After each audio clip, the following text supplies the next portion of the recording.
नेतागण और इस जनसंवाद कार्यक्रम में यहाँ भाग ले रही खासकर हमारी जीविका बहनें जो इस समय लंबे समय से हड़ताल पर है, खुद संघर्ष कर रही हैं और अपने तमाम बहादुर साथियों, सबसे पहले पदयात्रा की पूरी टीम की ओर से आप सभी लोगों को मैं इनकलाबी सलाम पेश करता हूँ। आपका बहुत बहुत शुक्रिया।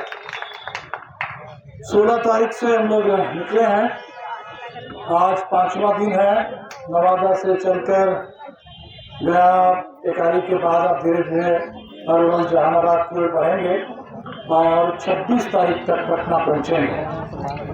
हमने इस यात्रा के जरिए जो कोशिश की कि बिहार के जो भी ज्वलंत मुद्दे हैं इस समय और जिन मुद्दों को लेकर जनता परेशान है लेकिन सरकार खामोश है, कोई जनता की सुनवाई नहीं, सरकार का कहीं कोई सरकार की ओर से किसी तरह का रिस्पांस नहीं।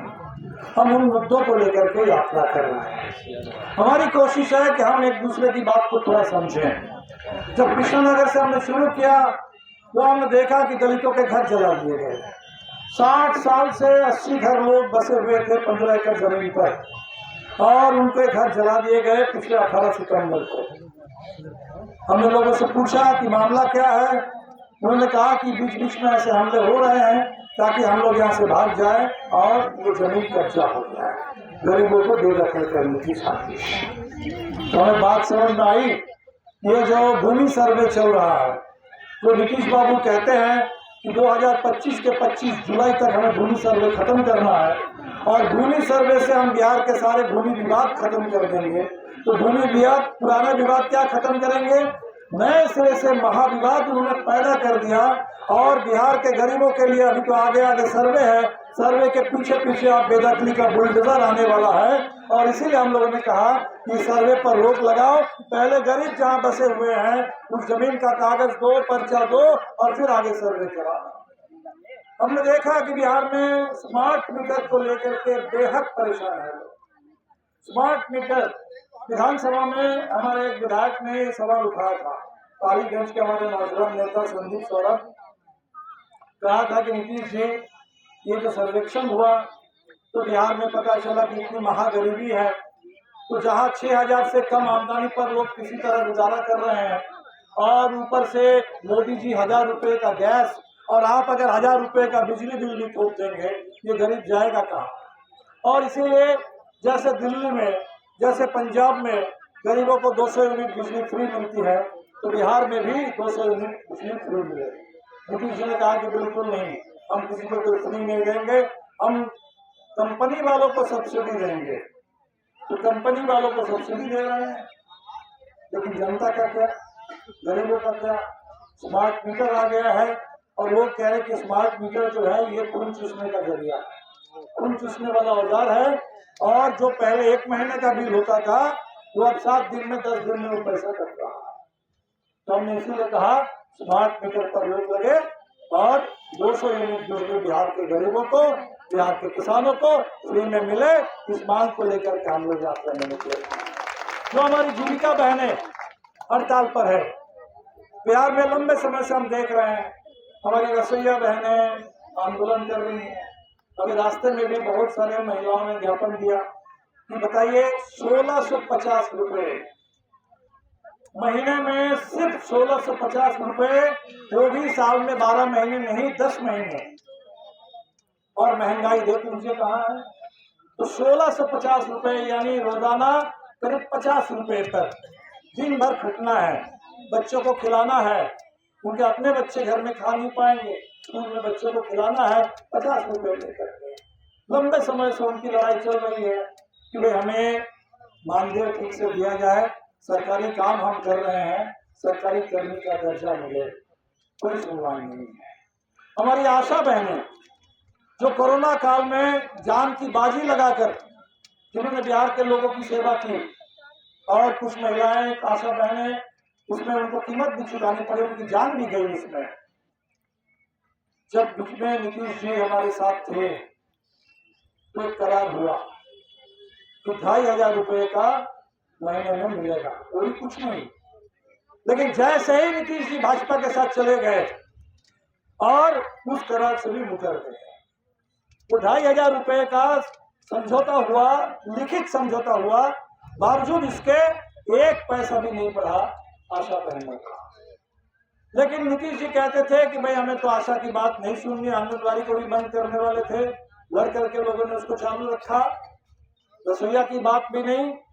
उनको बड़ा घमंड था कि जो जीविका बहनें हैं ये हमारे लिए हैं और बिल्कुल जीविका के लोग हमें समर्थन देते रहेंगे।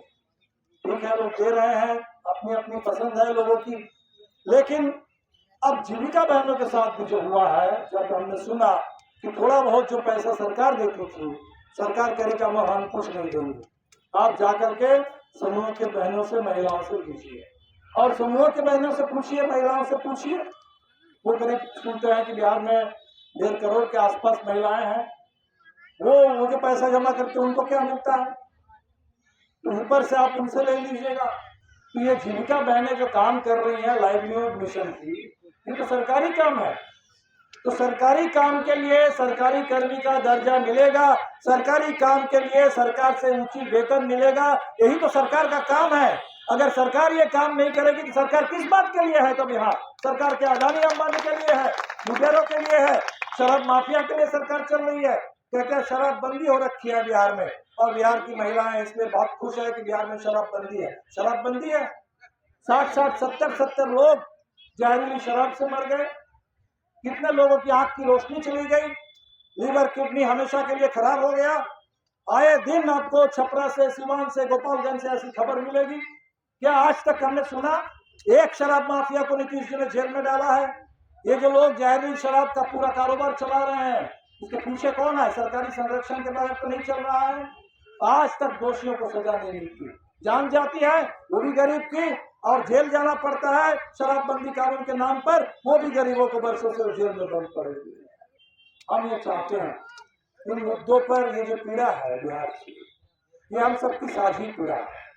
हम अपने अपने मुद्दों को लेकर तो लड़ रहे हैं, लेकिन अगर एक दूसरे के मुद्दों को भी थोड़ा समझेंगे, और अगर हम किसान की बात समझेंगे, किसान अगर मजदूर की बात समझेगा, हमारी जीविका बहनें अगर रसोईया बहनों की बात को समझ जाए, रसोईया बहनें अगर आशा बहनों की बात को समझ जाए, हमारे छात्र नौजवान जो इस समय पूरे बिहार के सरकारी शिक्षा क्या स्थिति है। कल हम लोग रात में रुके थे एक प्राइवेट स्कूल पर, स्वामी विवेकानंद वर्ल्ड स्कूल नाम था, और वहाँ 8वीं तक पढ़ाई होती है। बच्चे आए मिले और कह रहे हैं कि बिहार में जो सरकारी स्कूल है वहाँ तो कोई पढ़ाई होती नहीं है। सरकारी स्कूल में हम चाहते हैं कि सरकारी स्कूल ठीक से चले ताकि हमें प्राइवेट स्कूल में जाना ना पड़े। बिल्कुल सही बात है। सरकारी स्कूल और सरकारी अस्पताल, शिक्षा और स्वास्थ्य, क्या इसको लेकर देश में कारोबार चलेगा? ये मुनाफा कमाने के लिए होगा? या जो बाबा साहब अम्बेडकर ने कहा था, शिक्षित बनो, संघर्ष करो, संगठित हो, शिक्षा के बगैर आगे बढ़ने का कोई रास्ता नहीं है, ये हक है सबका, सरकार इसका इंतजाम करेगी तो सरकार इससे भाग लेगी। सारे लोग भाग रहे हैं, समझ रहे हैं कि हमारी तो डबल इंजन की सरकार है। मुझे सबसे हैरानी तो तब हुई, गया जिले से जब गुजर रहे हैं, एक के बाद एक खबर सुन रहे हैं, कहीं मजदूरी मांगने पर पीट कर हत्या कर दी गई। कल गया में हम लोग थे शहर में, ललिता देवी हमारे साथ यात्रा में चल रही थी, उनके पति थे सज्जन माझी, साल भर पहले, कुछ दिन पहले पीट कर हत्या कर दी गई मजदूरी मांगने पर। 5 बच्चे हैं, उस परिवार अब कैसे चलेंगे? कौन देगा? कौन इसका जवाब देगा? यहाँ सुन रहे हैं संजय माझी विरोध किए बुलडोजर के, तो उनका बांह काट लिया गया, और कहते हैं कि जीतन राम माझी जी सांसद हैं, जीतन राम माझी जी देश में केंद्रीय मंत्री हैं, चारों तरफ उनके विधायक हैं। वो क्या रहा? अब चले जाइए सिवान में, वहां से खबर मिल रही है कि पासवान जाति के एक शिक्षक मूछ रखते थे और इसी आरोप में उनकी हत्या कर दी गई। तो बिहार में दलित गरीब मूछ क्यों रखेंगे? आप बताइए, ये 21वीं सदी का बिहार है, 400 साल पुराना बिहार है। बाबा साहब अम्बेडकर के संविधान के हिसाब से बिहार चल रहा है कि मनुस्मृति के हिसाब से बिहार चल रहा है? ये सवाल खड़ा हो गया आज पूरे बिहार में, और इसीलिए हमने ये यात्रा निकाली कि बिहार को बदलना है। ये जो डबल इंजन करने वाले लोग हैं, कहते हैं कि हम लोग एक साथ हैं, मोदी जी की मदद से नीतीश जी, नीतीश जी की मदद से मोदी जी। अच्छी बात, नीतीश जी कहते थे कि बिहार को विशेष राज्य का दर्जा दिलवाएंगे, और आप कह रहे हैं कि विशेष राज्य का दर्जा पुराना हो गया है, अब बिहार को विशेष पैकेज मिल गया है। कौन सा पैकेज मिला है? बिहार में सबसे ज्यादा गरीबी है, क्या गरीबी मिटाने का पैकेज मिला है? क्या नीतीश जी आपने जो कहा कि 95 लाख परिवार को हम 2-2 लाख रुपए की आर्थिक मदद करेंगे, 1 साल पूरा हो रहा है घोषणा होने के बाद, और सरकार से जब पूछा गया तो जवाब मिला कि अभी तक 40,000 लोगों को पहली किस्त का पैसा हमने दिया है, 2 लाख भी नहीं, और 95 लाख छोड़ दीजिए, 40,000 लोगों को तो कैसे मिलेगा? ये गरीबी हटाने का पैकेज कौन देगा? ये रोजगार और पलायन। इसी गया में हम लोग वजीरगंज में थे, और वजीरगंज बाजार में हम सभा कर रहे थे। हमारे साथियों ने लोगों से वहाँ पूछा, अरे वजीरगंज जैसे छोटे बाजार से वहाँ से हर रोज 5-5 बस जा रही है कलकत्ता, 2-2 बस जा रही है सिलीगुड़ी, 1 बस गया से जा रही दिल्ली। लोग पलायन कर रहे हैं, रोजगार नहीं है बिहार में। ये पलायन का जवाब कौन देगा? ये डबल इंजन। बिहार विधानसभा में 65% आरक्षण तय हुआ, हाईकोर्ट ने रोक लगा दी, और अब मोदी जी और नीतीश जी दोनों कह रहे हैं कि हम लोग क्या कर सकते हैं, हाईकोर्ट ने रोक लगा दी है। ये हाईकोर्ट और सुप्रीम कोर्ट का मसला नहीं है, ये सवाल है राजनीतिक इच्छा शक्ति का। हमारे देश में तमिलनाडु एक प्रदेश है, वहाँ 69% लोगों को आरक्षण मिलता है, कोई कोर्ट कुछ नहीं कहता। क्यों नहीं कहता? क्योंकि तमिलनाडु का जो 69% आरक्षण है वो बाबा साहब अम्बेडकर के संविधान के 9वीं अनुसूची में उसको डाला गया है। 9वीं अनुसूची में डालो तो उस पर कहीं कोई वोट की दखलंदाजी नहीं चलेगी। तो नीतीश जी और मोदी जी, लोगों को गुमराह मत करो। आपने जो यहाँ प्रस्ताव पारित हुआ, दिल्ली से भी प्रस्ताव पारित करा के 9वीं अनुसूची में डालो, और बिहार के महादलित, दलित, आदिवासी, पिछड़ा, अति पिछड़ा, इनके लिए 65% आरक्षण की गारंटी करो। और एक बात आपसे जरूर कहेंगे, तो गया जिले में है, पूरे गया का नाम सुनते ही हिंदू कहते हैं कि हमारे लिए पवित्र है, मुस्लिम कहते हैं हमारे लिए पवित्र है, बौद्ध कहते हैं कि हमारे लिए पूर्व की धरती है, जैनी कहते हैं कि हमारे लिए पवित्र है। सर्वधर्म संभाव का जिला है, सबके बीच में भाईचारा हो, सबके बीच में एकता हो, सबके बीच में बराबरी हो, उसका संदेश जाता रहा है। लेकिन आज कुछ बिहार में ऐसे नेता हैं यात्रा निकाले हुए हैं, बिहार में बांग्लादेशी हमला कर रहे हैं, और चाहते हैं कि बिहार में उत्पात और उन्माद का माहौल बने, दंगा फसाद हो, पूरे बिहार में लोगों के बीच में हिंसा, नफरत, उसकी खेती हो। अगर बिहार में ऐसा माहौल बनेगा, ये जो जीविका बहनों की लड़ाई है अपने हक के लिए, रसोईया बहनों की लड़ाई है, ये जो मनरेगा मजदूरों की लड़ाई है, ये जो बिहार के भूमिहीन गरीबों की लड़ाई है, जमीन के लिए, अपने हक के लिए, पक्का मकान के लिए, ये जो गरीबों की लड़ाई है, फ्री में 200 यूनिट बिजली के लिए, अगर हम हिंदू मुस्लिम में बढ़ जाएंगे, बिहार का माहौल खराब होगा, बिहार में हिंसा का माहौल बनेगा, और यहाँ उन्माद और उत्पात का माहौल बनेगा, तो हमारी सभी लड़ाइयाँ तो खत्म हो जाएंगी, हमारी एकता टूट जाएगी। और इसीलिए आपसे यही अपील करते हुए मैं विदा लेना चाहता हूँ, इस एकता को मजबूत बनाइए, इस कड़ी को और मजबूत बनाइए, हर एक को दूसरे, हम सब लोग न्याय मांग रहे हैं, सबकी अलग अलग पीड़ा है, अलग अलग है, लेकिन सब पीड़ित हैं। तो हम सब एक दूसरे की पीड़ा को समझें, एक दूसरे के जायज संघर्ष में साथ दें, एक दूसरे का साथ दें, और भाजपा माले इसी के लिए पार्टी बनी है, जनता का साथ देना, हर दुख सुख में, हर संकट में, हर जायज मांग के लिए, न्याय के लिए साथ देना, लड़ते रहना। और इसीलिए दशरथ मांझी जी को रास्ते में हमने उनकी मूर्ति देखी, वहाँ दरियापुर में लोगों को वहाँ से खदेड़ा गया, उजाड़ा गया, लेकिन लोगों ने एक छोटी सी मूर्ति बना रखी है बहुत श्रद्धा के साथ। तो दशरथ मांझी जी का संदेश क्या है कि अगर आप लगे रहो, मेहनत करते रहो, तो पहाड़ भी आपके सामने कोई बाधा नहीं है, उसको भी आप तोड़ दे सकते हो। ये जो जिला है जहाँ से हमें मेहनत का संदेश मिलता है, जहाँ से लगे रहने का संदेश मिलता है कि लड़ते रहो, लाल झंडा लेकर के लोग लड़ रहे हैं, लोग पूछते हैं कि क्या मिला, पूरे देश में आज़ादी मिली लड़ते हुए, नहीं तो गुलाम रहते आज भी। क्या मिला? इस देश में वोट डालने का अधिकार मिला, बाबा साहब अम्बेडकर का संविधान मिला, वो संविधान भी आज खत्म करने की कोशिश हो रही है। लड़ते रहेंगे, कब तक लड़ते रहेंगे? जब तक हमें पूरा हक ना मिल जाए, तब तक लड़ते रहेंगे जब तक सबको हक ना मिल जाए। हमें पूरा हक मिले और तमाम पीड़ितों को पूरा हक मिले, सबको पूरा न्याय मिले। बाबा साहब अम्बेडकर का संविधान जो कहता है हिंदुस्तान में सबके बीच में बराबरी, सबके लिए पूरा न्याय, सामाजिक, आर्थिक, राजनीतिक न्याय और सबके बीच में भाईचारा। इसी के साथ आप तमाम लोगों का फिर एक बार बहुत बहुत शुक्रिया।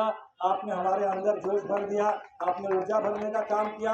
अभी आधा रास्ता हम लोगों का पूरा हुआ है और आधा रास्ता चलना है।